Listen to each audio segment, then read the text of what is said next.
Just below us, we've noted in the tan-box square that opens onto the track, the winner's circle, tall, sparkling silver trophy for the winner this afternoon. And they're off in the series of gold. The economy had collapsed. There was widespread poverty. Poverty not only of finances, but poverty of the soul. And people were really feeling down, and they needed a hero. In the history of horse racing, the most famous race was the Seabiscuit and War Admiral race. And it was because the underdog did the impossible.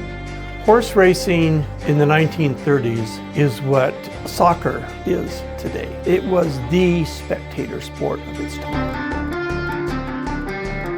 Here comes War Admiral in the race, and around the final bend, the crowd knew that War Admiral would always win at the end. So he stood up, War Admiral just went past, the crowd stood up to cheer, and then Seabiscuit took off. They're head and head, and both jockeys driving. Is the best horse from herein. They've got 200 yards to come. It's horse against horse. Both up driving. Seabiscuit leads by a length. Now Seabiscuit by a length and a half. Wolf has put away his whip. Seabiscuit by 3. Seabiscuit by 3. Seabiscuit is the winner by 4 lengths. He didn't win by inches. He won by 4 lengths of a horse. He spectacularly won. It wasn't even close. You have to capture a lifetime in a moment. And so if Seabiscuit was reduced down to a moment, was it the race? Was it the start? Was it the finish? Or was it the moment he blew past War Admiral?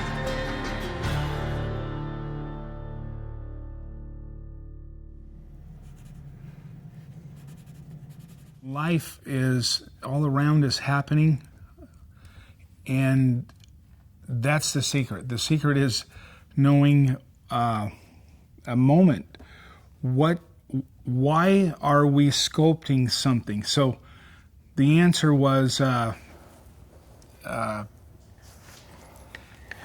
importance or the greatness of a person, and what makes great people are great moments.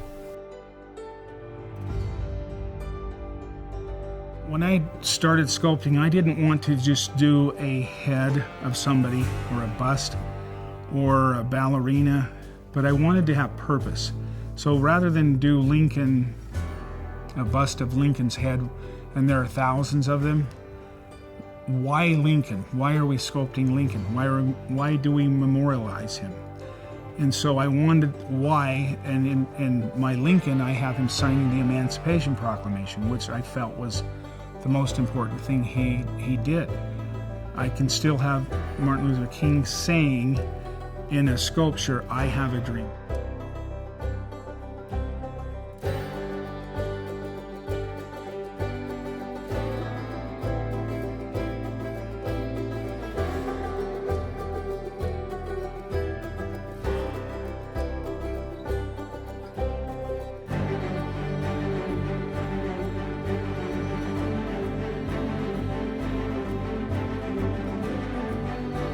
Great cities often zero in on an event that identifies who they are and why they matter. And that event is captured in a great work of art. Cairo has the Sphinx. New York City has the Statue of Liberty. St. Petersburg has the statue of Peter the Great. War Admiral is, in fact, Seabiscuit's uncle. It's the most appropriate possible lineage for this race that's depicted in this sculpture, because these 2 horses are direct descendants of the Godolphin Arabian. Dubai is one of those ascendant cities that is the result of vision. It reminds me so much of this great Arabian stallion Godolphin that came from obscurity and changed the world. It was his soul. It was his soul went past the image of the unbeatable. His soul, if given the chance, all men have the capability of doing great things. So I don't honor the horse, I don't honor a man, I honor what he's doing. I honor his life, his moment. And we're made up of moments. And my job is to say, that's worthy of remembering.